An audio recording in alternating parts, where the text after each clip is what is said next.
Good morning everybody. प्यारे प्यारे बच्चों, आप सभी को सुप्रभात।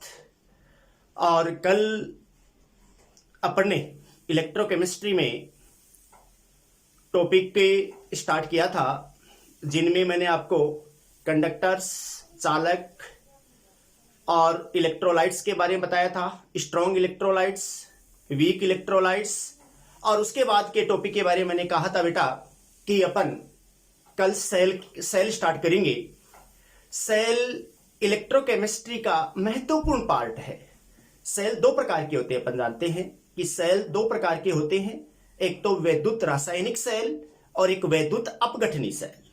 आपको बताया कि विद्युत रासायनिक सेल क्या है? यह एक ऐसी युक्ति है, एक ऐसा डिवाइस है, एक ऐसा उपकरण है, एक ऐसी व्यवस्था है जो रासायनिक ऊर्जा, केमिकल एनर्जी को इलेक्ट्रिक एनर्जी में, विद्युत ऊर्जा में परिवर्तित करती है। इसे अपन विद्युत रासायनिक सेल कहते हैं। दूसरा सेल वैद्युत अपघटनी सेल है, इलेक्ट्रोलाइटिक सेल है। इलेक्ट्रोलाइटिक सेल क्या करता है? इलेक्ट्रिक एनर्जी को केमिकल एनर्जी में परिवर्तित करता है। तो बेटा इन दोनों सेलों के बारे में एक एक करके अपन पढ़ेंगे। तो पहला मैं स्टार्ट करता हूं, इलेक्ट्रो केमिकल सेल।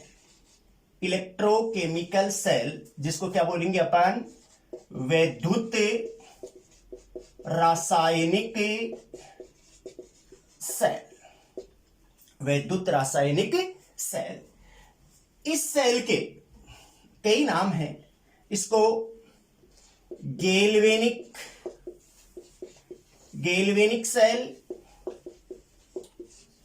और वोल्टिक सेल के नाम से भी जाना जाता है। क्यों? क्योंकि इसके बारे में बताने वाले गैल्वेनो थे और वोल्टा थे। इस कारण से विद्युत रासायनिक सेल को अपन गैल्वेनिक सेल और वोल्टिक सेल के नाम से भी जानते हैं। इसकी परिभाषा मैंने आपको बताई दी कि यह एक ऐसी व्यवस्था है, डिवाइस है, युक्ति है जो रासायनिक ऊर्जा को, इसको बेटा रासायनिक ऊर्जा को विद्युत ऊर्जा में, किसमें बेटा? विद्युत ऊर्जा में परिवर्तित करती है। यानी अपन कह सकते हैं कि केमिकल एनर्जी को किसमें चेंज करती है? इलेक्ट्रिक एनर्जी में। तो ऐसी व्यवस्था को, ऐसे डिवाइस को, ऐसे उपकरण को वैद्युत रासायनिक सेल के नाम से जाना जाता है। वैद्युत रासायनिक सेल रासायनिक ऊर्जा को विद्युत ऊर्जा में परिवर्तित करता है। तो इसमें अपन इसका सर्वोत्तम उदाहरण बेटा 11th क्लास में भी अपन ने पढ़ा था, रिडॉक्स अभिक्रिया वाले चैप्टर में, ऑक्सीकरण अपचयन वाले चैप्टर में, जिसमें अपन ने कहा था कि इलेक्ट्रोकेमिकल सेल केमिकल एनर्जी को इलेक्ट्रिक एनर्जी में परिवर्तित करता है। इसका उपयुक्त उदाहरण क्या है? Daniel cell. कौन सा है बेटा? उपयुक्त उदाहरण, अच्छा उदाहरण डेनियल सेल है। डेनियल सेल की अपन बनावट, उसकी कार्य प्रणाली, उसको कैसे रिप्रेजेंट करते हैं, उसका निरूपण कैसे करते हैं, ये चीजें बेटा अपन सब पढ़ेंगे। मैं आपसे बार बार कह रहा हूं बेटा कि अपन को बिना तनाव लिए हुए आराम से घर में रहते हुए पढ़ाई करनी है। बिल्कुल अपने संस्था के YouTube चैनल पर सारे वीडियो अपलोड हैं और हर दिन अपलोड किए जा रहे हैं पूरी टीम के द्वारा। तो आशा करता हूं कि आप लोगों को ये प्रयोग पसंद आएगा और आप लोगों का समय काम में आएगा और आप अपनी पढ़ाई निरंतर जारी रखेंगे। तो बेटा आज अपन इलेक्ट्रोकेमिकल सेल की बनावट के बारे में और उसको कैसे निरूपण करते हैं, कैसे उसके मैकेनिज्म है और क्या क्या उसकी क्रियाविधि है, उनकी इलेक्ट्रोड पर कौन कौन सी अभिक्रियाएं होती हैं, वो सारी चीजें बेटा अपन पढ़ेंगे 1 by 1। इसको एक बार मैं साफ कर देता हूं। तो परिभाषा आपके समझ में आ गई होगी। इलेक्ट्रोकेमिकल सेल की अपन डेनियल सेल का उदाहरण लेकर के इसके मैकेनिज्म को समझेंगे। तो इसमें अपन कहें कि जो ये कौन से प्रकार के इसमें जो अभिक्रियाएं होती है इन अपगठियों में, मतलब इन सेलों में जो अपगठीय विलयन है, उन अपगठीय विलयन में ऑक्सीकरण अपचयन होता रहता है, यानी स्वतः प्रक्रिया, स्वतः ही ऑक्सीकरण अपचयन चलता रहता है। इस कारण से स्वतः प्रक्रम होता है इनमें। इनकी मैकेनिज्म देखें तो इसमें देखो, मैं डायग्राम के द्वारा आपको बताऊंगा बेटा कि दो अर्ध सेल लेते हैं। ये दो अर्ध सेल अपन ने, ये दो अर्ध सेल बेटा। अब यहां अर्ध सेल ये ए और ये मैं बी नाम दे दूं। जिस धातु का अपन इलेक्ट्रोड लेंगे उसी का अपन अपगठीय विलयन लेंगे, यानी जो यूं भी कह सकता हूं जो अपगठीय विलयन लेंगे उसी धातु का उसमें इलेक्ट्रोड लगाएंगे। जैसे इसमें मैंने जिंक सल्फेट भर दिया। क्या भर दिया बेटा? मैं अर्ध सेल ए में क्या भरा? Zinc sulphate. तो जिंक सल्फेट भरा तो इसमें इलेक्ट्रोड कौन सी धातु का लूंगा मैं? यहां जिंक का इलेक्ट्रोड लूंगा। क्या लूंगा बेटा मैं? ये जिंक का इलेक्ट्रोड लगा दिया मैंने। ये जिंक का इलेक्ट्रोड, ये बेटा ये जिंक का इलेक्ट्रोड अपन ने लगाया। यहां पर मैं दूसरे सेल बी में मैं copper sulphate CuSO4 copper sulphate का अपगठ्य लेता हूं और उस कॉपर धातु का इलेक्ट्रोड लगा देता हूं। तो कॉपर धातु का इलेक्ट्रोड अपन ने लगा दिया। ये कॉपर धातु का इलेक्ट्रोड ये लगा दिया, ठीक है। अब इन दोनों इलेक्ट्रोडों का संबंध संयोजन तारों के द्वारा, किनके द्वारा बेटा? संयोजन तारों के द्वारा, संयोजन तारों के द्वारा जोड़ देते हैं। देखो यहां संयोजन तारों में संयोजन तारों का संबंध यहां गैल्वेनोमीटर से जोड़ दूं। ये मैंने गैल्वेनोमीटर लगा दिया, ये बेटा, ठीक है। यहां पर ये किसका इलेक्ट्रोड है? ये कॉपर का इलेक्ट्रोड, ये कॉपर का इलेक्ट्रोड। और ये किसका है बेटा? ये जिंक का इलेक्ट्रोड, जिंक की छड़, ठीक है। इन दोनों का सेलों का संबंध, इन दोनों अर्ध सेल बोलूंगा, दोनों अर्ध सेलों को एक कांच की यू आकार की नली से जोड़ देते हैं। कांच की यू आकार की नली से जोड़ते हैं। इस यू आकार की नली को साल्ट ब्रिज, लवण सेतु कहते हैं। क्या कहते हैं बेटा? लवण सेतु कहते हैं, साल्ट ब्रिज कहते हैं। अब ये कांच की बनी हुई है। इस लवण सेतु में अपन ने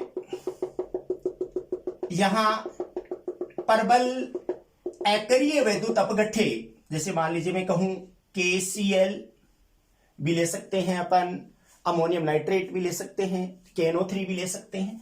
तो KCl को जिलेटिन के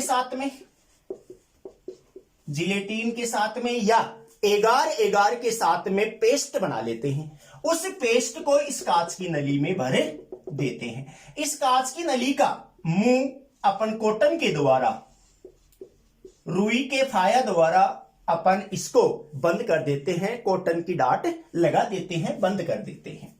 अब ये यू आकार की नली है, ये इन दोनों अर्ध सेलों को जोड़ती है। अब देखो यहां पर अपन कैसे इसको अपन ने जोड़ दिया, संयोजन तार द्वारा इलेक्ट्रोडों को जोड़ दिया, तो क्या होगा? इन अपगठ्यों में स्वतः ही ऑक्सीकरण अपचयन की अभिक्रिया स्टार्ट हो जाएगी। स्वतः ही ऑक्सीकरण अपचयन की अभिक्रिया स्टार्ट होगी। तो यहां पर क्या है? Zn+2 अपगठ्यों में SO4-2, या क्या है? Cu+2 SO4-2 आयनों के रूप में ये वियोजित होंगे। अब देखो इसकी बनावट, अपन मैकेनिज्म बताने से पहले अपने बनावट बता दिया कि वैद्युत रासायनिक सेल में दो अर्ध सेल होते हैं। एक अर्ध सेल किस ओर है, यहां बाईं ओर है। किस ओर है बेटा, ये बाईं ओर है। और ये क्या है, दाईं ओर, दाईं ओर स्थित है। ठीक है, यहां पर अपन देखें, ध्यान देना आप, यहां पर अपन देखें कि इसमें, इसको याद करने का तरीका मैं लिख दूं LOAN।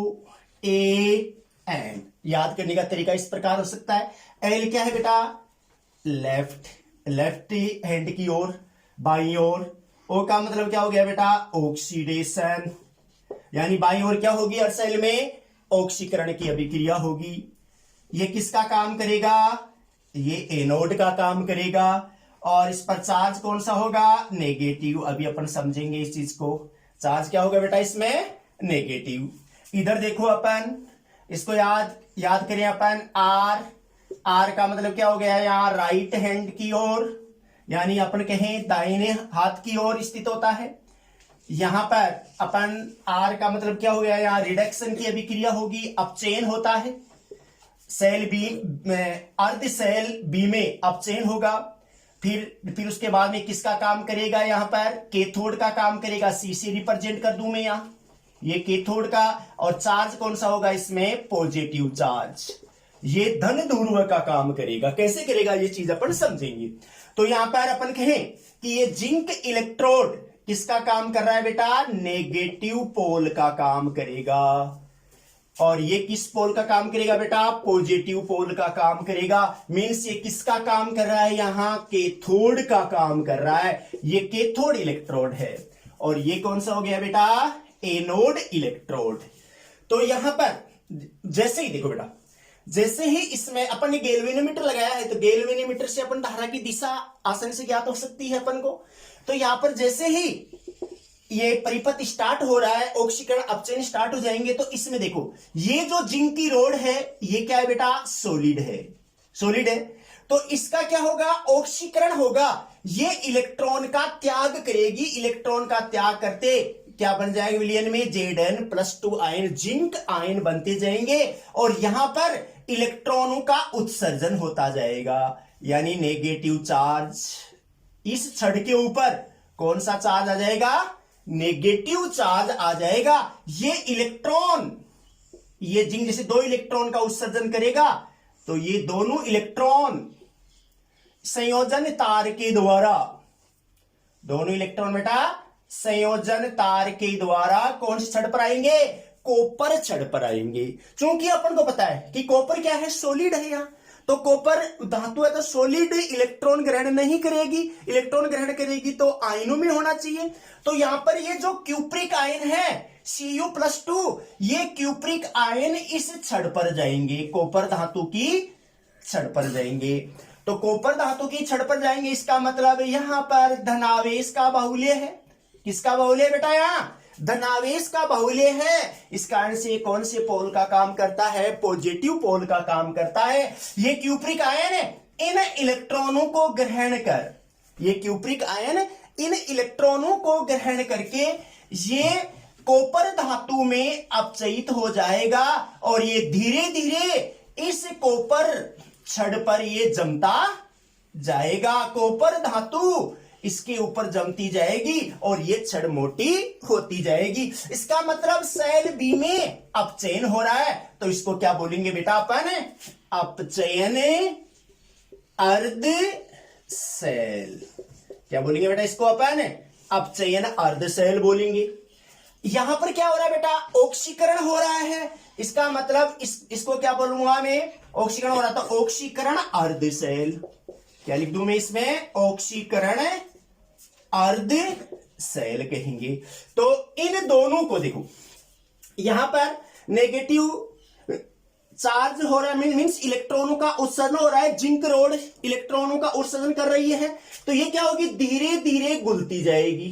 क्या होगा बेटा, ये धीरे धीरे घुलती जाएगी। ये छड़ पतली होती जाएगी। इन इलेक्ट्रॉनों का प्रवाह एनोड इलेक्ट्रोड से कैथोड इलेक्ट्रोड की ओर गमन करेंगे। मैंने तीर के द्वारा बताया है।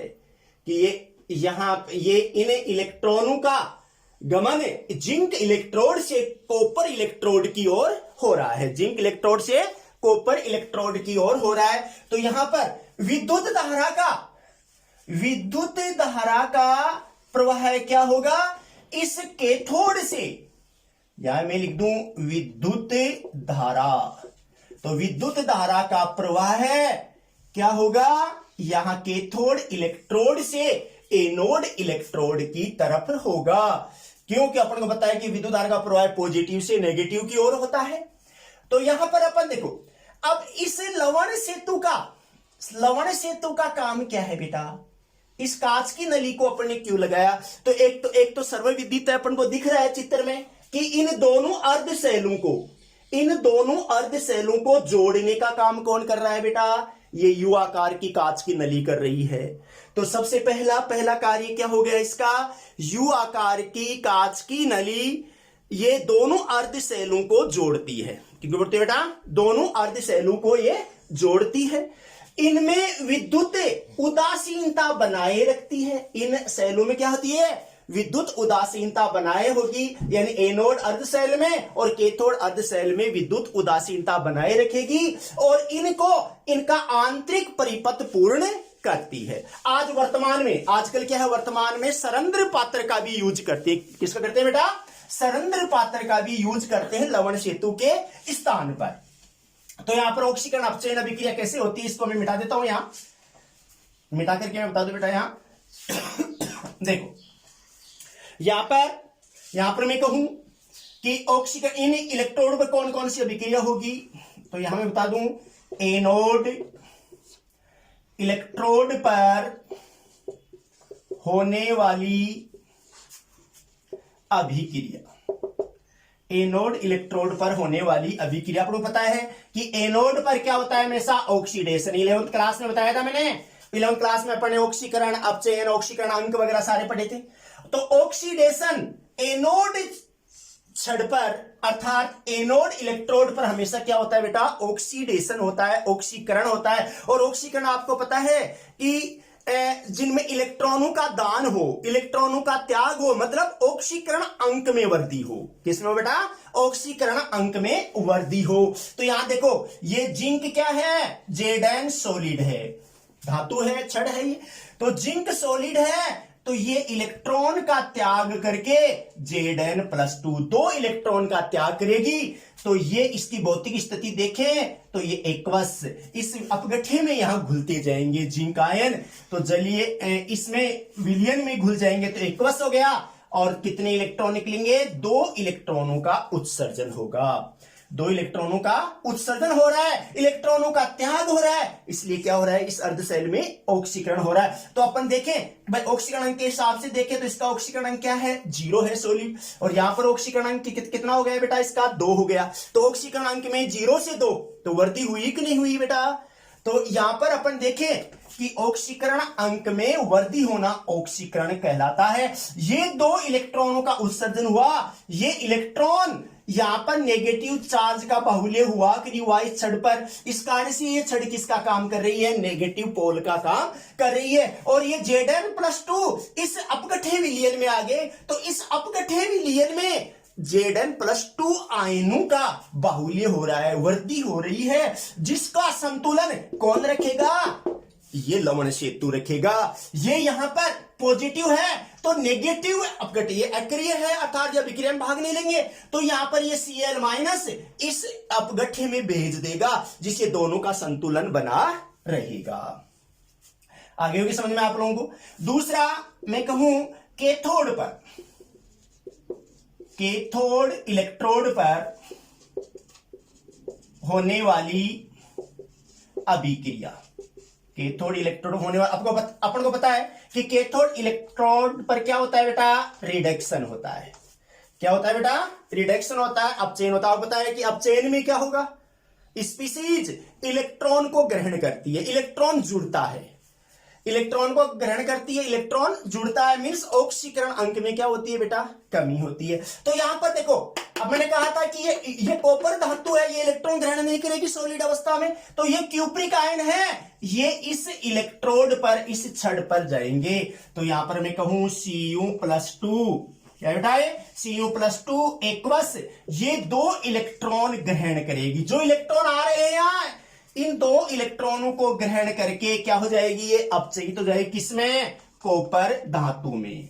किसमें बेटा, कॉपर धातु में अपचयित हो जाएगी। तो यहां पर ये कॉपर इस छड़ पर, तांबा इस छड़ पर जमता जाएगा, इसलिए कैथोड इलेक्ट्रोड आकार में ज्यादा हो जाएगा, आकार बढ़ जाएगा, मोटी छड़ हो जाएगी, और ये छड़ धीरे धीरे पतली होती जाएगी। तो यहां पर देखो बेटा, यहां पर देखिए ये क्यूप्रिक आयनों की अर्थात धनावेश कम हो रहा है। यहां पर तो धनावेश ये है, पॉजिटिव पॉजिटिव पॉजिटिव बढ़ रहा है, इसका मतलब पॉजिटिव पोल का काम कर रहा है। लेकिन इस विलयन में यहां पर धनावेश कम हो रहा है, नेगेटिव बढ़ रहा है। तो ये क्या करेगा, लवण सेतु, ये यहां पर इस अपगठियों में किसको भेजेगा, यहां पर धनावेश में वृद्धि कर देगा। जैसे KCl लिया तो K+ आ जाएगा।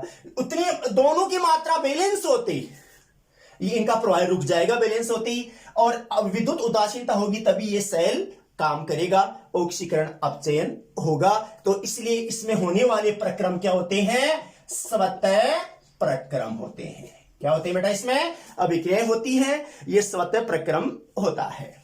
तो यहां पर एनोड और कैथोड पर होने वाली अभिक्रिया, इन दोनों अर्धसेलों को अपन जोड़ दें तो पूर्ण अभिक्रिया लिखें अपन, इन दोनों अर्धसेलों को अपन जोड़ दें तो पूर्ण सेल अभिक्रिया हो जाएगी।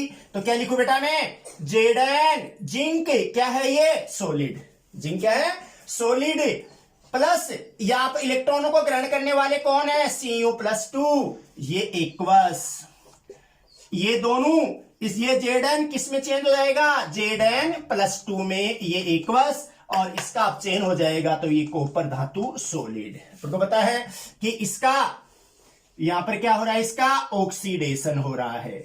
क्या हो रहा है बेटा, इसका ऑक्सीडेशन हो रहा है, और इसका क्या हो रहा है, इसका अपचयन हो रहा है, इसका यहां रिडक्शन हो रहा है। तो शायद आपके समझ में आ गई होगी बेटा, और समझना, और अगर समझ नहीं आए तो कमेंट्स के द्वारा बेटा आप बता देना, दोबारा बता देंगे। अब इसमें हो गए। अब यहां पर अपन लवण सेतु का काम, लवण सेतु का काम मैं आपको दोबारा बता दूं एक बार। लवण सेतु की आकृति कैसी होती है बेटा, यू आकार की, अंग्रेजी का अक्षर है, यू आकार की कांच की नली होती है। इसमें अपन अक्रिय प्रबल वैद्युत अपघट्य, यहां पर अपन अक्रिय वैद्युत अपघट्य जैसे KCl भी भर सकते हैं अपन, KNO3 भर दें, अमोनियम नाइट्रेट भी भर दें, तो उसको जिलेटिन के साथ में या एगार एगार के साथ में, एगार एगार के साथ में अपन इसका पेस्ट बना करके इसमें भर देते हैं, और इसका मुंह कॉटन के द्वारा, रुई की डाट के द्वारा बंद कर देते हैं। तो इसका काम क्या है, इसका काम क्या है मैं आपको एक बार लिख के बता दूं। देखो, लवण सेतु का काम नंबर 1, लवण सेतु का पहला काम क्या है, दोनों अर्धसेलों को जोड़ने का काम, या जोड़े रखता है, ऐसे लिख दूं, दोनों अर्धसेलों को जोड़ने का कार्य करता है, दोनों अर्धसेलों को जोड़ने का कार्य करता है। दूसरा, यह है आंतरिक परिपथ पूर्ण करता है, यह आंतरिक परिपथ पूर्ण करता है। यह दोनों अर्धसेलों में, यह दोनों अर्धसेलों में विद्युत उदासीनता बनाए रखता है, दोनों अर्धसेलों में विद्युत उदासीनता बनाए रखता है। तो ये लवण सेतु का कार्य है बेटा, कि लवण सेतु धनायनों और ऋणायनों की संख्या को बराबर होता है, जिससे ऑक्सीकरण अपचयन अभिक्रिया होती रहती। अब प्रश्न ये आता है बेटा कि ये सेल कब तक कार्य करता रहेगा, ये सेल कब तक कार्य करता रहेगा। देखो कि निशान दिख रही होगी आपको। नंबर 1, परिपथ क्या हो, बंद हो, क्या हो बेटा, परिपथ बंद हो, यानी इसमें ऑक्सीकरण अपचयन अभिक्रिया होती रहे। दूसरी कंडीशन क्या है? जिंक रोड पूर्णतया घुल जाए। भाई जिंक रोड अगर विलयन में डूबी हुई है और ये जिंक रोड समाप्त हो जाए तो अपन यूं कहें कि या तो अपन के संपूर्ण, यूं भी कह सकते हैं संपूर्ण जिंक रोड, जिंक छड़ घुलकर ऑक्सीकृत हो जाए। घुलकर क्या हो जाए बेटा? ऑक्सीकृत हो जाए। घुलकर ऑक्सीकृत हो जाए, घुलकर के ऑक्सीकृत हो जाए। तीसरी क्या हो, या अपन इसी में लिख दूं, या संपूर्ण क्यूप्रिक आयन Cu+2 आयन, संपूर्ण क्यूप्रिक आयन अपचयित होकर, क्यूप्रिक आयन क्या हो? अपचयित होकर समाप्त हो जाए, समाप्त हो जाए यानी पूरा हो जाए। यानी ये जिंक रोड घुलती जाए ये समाप्त हो जाए, या अपने जो इसमें विद्युत अपघट्य लिया Cu पूरा आयनों में बट जाए, मीन Cu+2 आयन पूर्णतया अपचयित हो जाए, धातु के रूप में परिवर्तित हो जाए। तो दोनों में कोई सा भी पहले समाप्त हो जाए तब तक चलता रहेगा, परिपथ बंद हो। और तीसरी कंडीशन क्या है बेटा? यहां लिख दूं मैं, यहां लिख देता हूं बेटा। तीसरी कंडीशन क्या है कि ये लवण सेतु लगा होना चाहिए। तो लवण सेतु या वर्तमान में आजकल सरंध्र दीवार, सरंध्र पात्र, सरंध्र दीवार भी यूज करते हैं, दोनों अपघट्यों को अलग रखती है।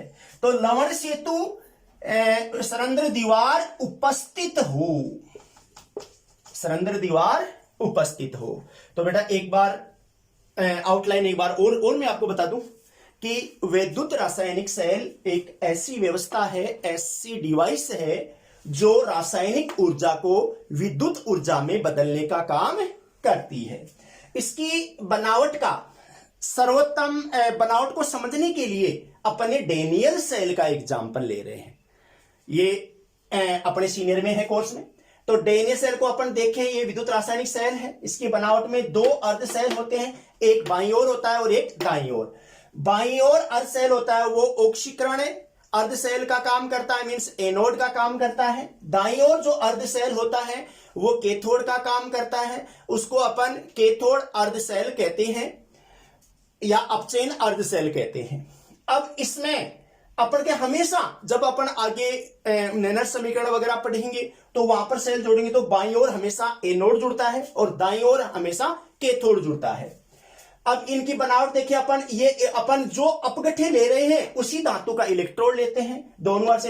यहां पर अपन ने जिंक सल्फेट लिया है तो जिंक रोड ले ली अपन ने, यहां पर क्या लिया है अपन ने? कॉपर सल्फेट लिया है तो कॉपर रोड ले ली। इन दोनों का संबंध अपन संयोजन तारों के द्वारा यहां पर अपन ने इसका संबंध गैल्वेनोमीटर से कर दिया और इनको जोड़ दिया। दोनों ओर सेल को अपन कांच की नली से जोड़ दिया। कांच की नली किसका काम करती है? लवण सेतु साल्ट ब्रिज का काम करती है। इसमें अक्रिय विद्युत अपघट्य KCl को अपन जिलेटिन या एगार एगार के साथ में या दूसरा अक्रिय विद्युत अपघट्य भी ले सकते हैं। तो एगार एगार पोषक तत्वों के साथ में जिलेटिन के साथ में पेस्ट बना देते हैं। इसका मुंह अपन रुई की डाट के द्वारा बंद कर देते हैं। इसमें जैसे ही अपन इसको जोड़ेंगे, यहां पर संयोजन तार जोड़ देते हैं तो इसमें क्या होगा? स्वतः प्रक्रम होता है। इसमें ऑक्सीकरण अपचयन अपघट्यों में होना शुरू हो जाएंगे, होते रहेंगे। और कब तक करते रहेंगे? मैंने बता दिया, परिपथ बंद हो, मींस जिंक छड़ घुल करके ऑक्सीकृत हो जाए या संपूर्ण क्यूप्रिक आयन अपचयित होकर के समाप्त हो जाए। और तीसरी कंडीशन क्या है? लवण सेतु सरंध्र दीवार उपस्थित होनी चाहिए। तो यहां पर ऑक्सीकरण होता है और ऑक्सीकरण में क्या होता है? इलेक्ट्रॉन का दान करते हैं, इलेक्ट्रॉन का त्याग करते हैं, ऑक्सीकरण अंक में कमी होती है। तो ये जिंक रोड घुलती जाएगी और यहां पर Zn+2 विलयन में घुल जाएगा और यहां पर इलेक्ट्रॉनों का बाहुल्य हो जाएगा इस छड़ पर। तो ये इलेक्ट्रॉनों का प्रवाह क्या हो जाएगा बेटा? अगर मैं यहां पर लिख दूं इलेक्ट्रॉनों का प्रवाह, शॉर्ट में लिख दूं मैं यहां, इलेक्ट्रॉनों का प्रवाह है कहां हो रहा है बेटा, इस चित्र में एनोड किसका लिया, जिंक, और ये कैथोड किसका लिया, कॉपर। तो जिंक से कॉपर की ओर होगा। अब ये यहां पर इस अर्ध सेल बी में इलेक्ट्रॉन आ रहे हैं इस रोड पर। चूंकि ये रोड सॉलिड है तो ये तो इलेक्ट्रॉन ग्रहण करेगी नहीं, तो क्यूप्रिक आयन इस रोड पर जाएंगे। तो ये क्यूप्रिक आयन इस रोड पर जाएंगे तो ये इसका कौन सा चिन्ह का अर्थात कौन सा आवेश हो जाएगा, यहां पर अपन धनावेश। इसलिए ये पॉजिटिव पोल का काम करती है, धन ध्रुव का काम करती है। तो ये इलेक्ट्रॉन को Cu+2 इलेक्ट्रॉन को ग्रहण करेगी, जिससे कॉपर धातु में कन्वर्ट हो जाएगा और ये छड़ मोटी हो जाएगी। इस प्रकार स्वतः ही ऑक्सीकरण अपचयन अभिक्रियाएं होती रहती है। इस कारण से कह सकते हैं कि वैद्युत रासायनिक सेल में स्वतः प्रक्रम होते हैं। इनकी मैंने लवण सेतु के कार्य आपको बता दिया। अब इसके आगे का मैं आपको बताऊंगा इन सेलों का निरूपण कैसे करते हैं अपन, सेल का आरेख की निरूपण कैसे करते हैं, संकेत के द्वारा कैसे रिप्रेजेंट करते हैं। तो बेटा मैं इसको मिटा रहा हूं। सेल का निरूपण, सेल का निरूपण कैसे करते हैं, आरेख के चित्र के द्वारा कैसे रिप्रेजेंट करते हैं, है ना। यानी अपन चिन्ह, कौन से चिन्ह लगाते हैं, कैसे आरेख की निरूपण करेंगे इसका। तो देखो मैं यहां लिखूं इसको, यहां आरेख के द्वारा बता दूं मैं। यहां देखो बेटा, देखो सेल की बनावट में अपने पढ़ा था। यहां पर क्या करूंगा मैं, एनोड का प्रदर्शन बाईं ओर, कहां होता है बेटा, बाईं ओर, बाईं ओर एनोड है, मध्य में क्या है, यहां लवण सेतु है, और दाईं ओर कैथोड का प्रदर्शन करते हैं, कैथोड का प्रदर्शन। ये क्या है यहां दाईं ओर। तो देखो बेटा, ये चित्र में अपने देखा था लवण सेतु मध्य में था, दोनों अर्ध सेलों को जोड़ने का काम कर रहा था। तो यहां पर देखो अपन पहले एनोड का प्रदर्शन कैसे करेंगे, फिर लवण सेतु को किसके द्वारा रिप्रेजेंट करेंगे, कैथोड के द्वारा अपन कैसे करेंगे। तो यहां पर देखो अपन एग्जाम्पल ले लेता हूं मैं, जनरल उदाहरण। यहां धातु एनोड में अपन लिखते हैं, तो देखो आपको बताया कि ऑक्सीकरण हो रहा है एनोड में, तो ऑक्सीकरण हो रहा है तो सॉलिड होती है धातु, और वो इलेक्ट्रॉन का उत्सर्जन करते हैं तो उसमें आयन बनते हैं। तो यहां पर अपन देखें कि यहां मैं कहूं धातु एम, एम का मतलब क्या हो गया, मेटल हो गया। धातु भौतिक स्थिति लिखेंगे ब्रैकेट में अपन, नीचे सॉलिड लिख दिया। फिर मैं ऊर्ध्वाधर लाइन, ये ऊर्ध्वाधर लाइन खड़ी लाइन, आपको पता है कि अपन कहें कॉपी में अपन देखें ये लाइनें जो होती है वो क्षैतिज लाइनें होती है, कॉपी में लाइनें होती है बेटा क्षैतिज लाइन। अब जब इनको मैं ऐसे काट दूं, ऊपर से ऐसे कर दूं, तो ये कौन सी लाइनें होगी बेटा, ऊर्ध्वाधर लाइनें होगी। तो इस खड़ी लाइन के द्वारा अपन एनोड का प्रदर्शन करते हैं। तो पहले धातु ब्रैकेट में उसकी भौतिक स्थिति, फिर उसकी खड़ी लाइन के द्वारा रिप्रेजेंट करेंगे, फिर उसके यहां लिखूंगा मैं धातु आयन। क्या लिखूंगा खड़ी लाइन के बाद क्या लिखूंगा बेटा मैं, धातु आयन, और ब्रैकेट में क्या लिखूंगा, इसकी भौतिक स्थिति, एक बस जलीय आयन हो गया। और फिर उसके बाद में ब्रैकेट में लिखूंगा कि इसकी कंसंट्रेट, माना कि C1 लिख दूं मैं, यहां एनोड की कंसंट्रेट क्या कर दूं मैं, C1 कर दूं। तो बेटा पहले धातु ब्रैकेट में उसकी स्थिति, भौतिक स्थिति जैसे सॉलिड है, फिर अपन ने खड़ी लाइन के द्वारा, फिर उसके धातु आयन ब्रैकेट में एक्वस, और उसकी कंसंट्रेट मोलरता में ले रहे हैं, नॉर्मलता में ले रहे हैं, कितनी ले रहे हैं वो लिखेंगे अपन। फिर लवण सेतु को क्या करेंगे बेटा, दो खड़ी लाइनों के द्वारा प्रदर्शित करते हैं। लवण सेतु को अपन दो खड़ी लाइनों के द्वारा रिप्रेजेंट करते हैं, दो ऊर्ध्वाधर लाइनों के द्वारा रिप्रेजेंट करते हैं। और कैथोड में क्या लिखेंगे बेटा, आपको पता है कैथोड में अपचयन होता है तो धातु आयन इलेक्ट्रॉनों को ग्रहण करता है। तो पहले क्या लिखूंगा मैं, धातु आयन m घात में प्लस n।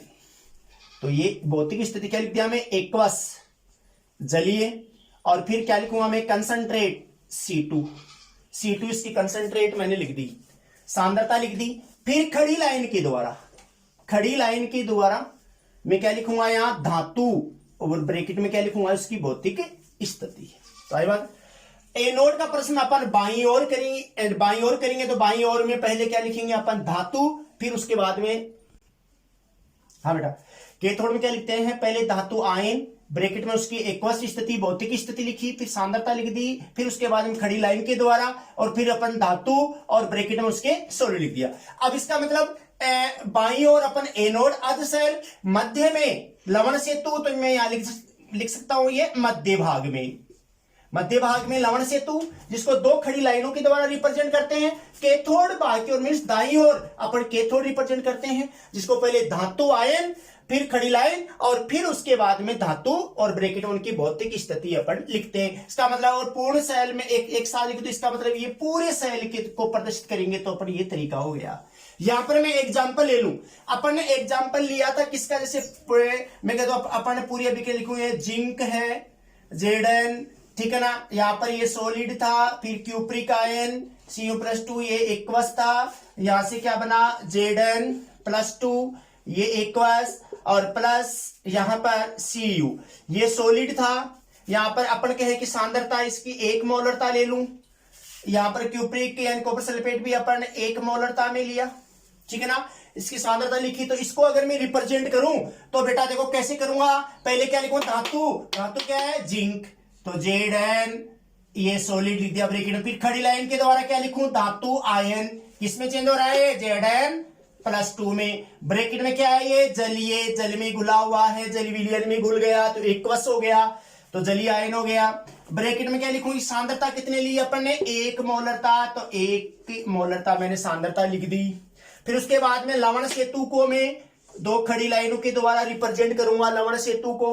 फिर उसके बाद में क्या लिखूंगा बेटा, मैं यहां पर पहले धातु आयन लिखूंगा, तो Cu+2 ये एक्वस, ब्रैकेट में क्या लिखूं मैं, यहां पर मैं एक्वस लिख दूं, A ये Q एक्वस, फिर ब्रैकेट में क्या लिखूंगा, इसकी सांद्रता मैंने 1m ली है, तो ये 1m लिख दी।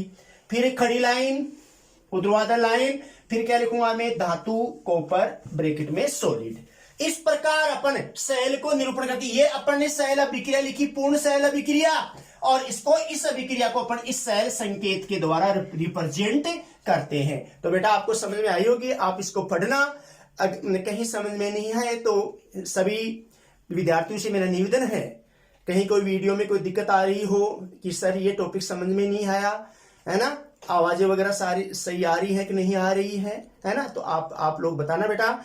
इससे अगले वाले टॉपिक में अपन दूसरे प्रकार का जो सेल है ना, वैद्युत अपघटनी सेल, इलेक्ट्रोलाइटिक सेल के बारे में मैं आपको बताऊंगा, और आशा करता हूं कि आपको वीडियो पसंद आएगा।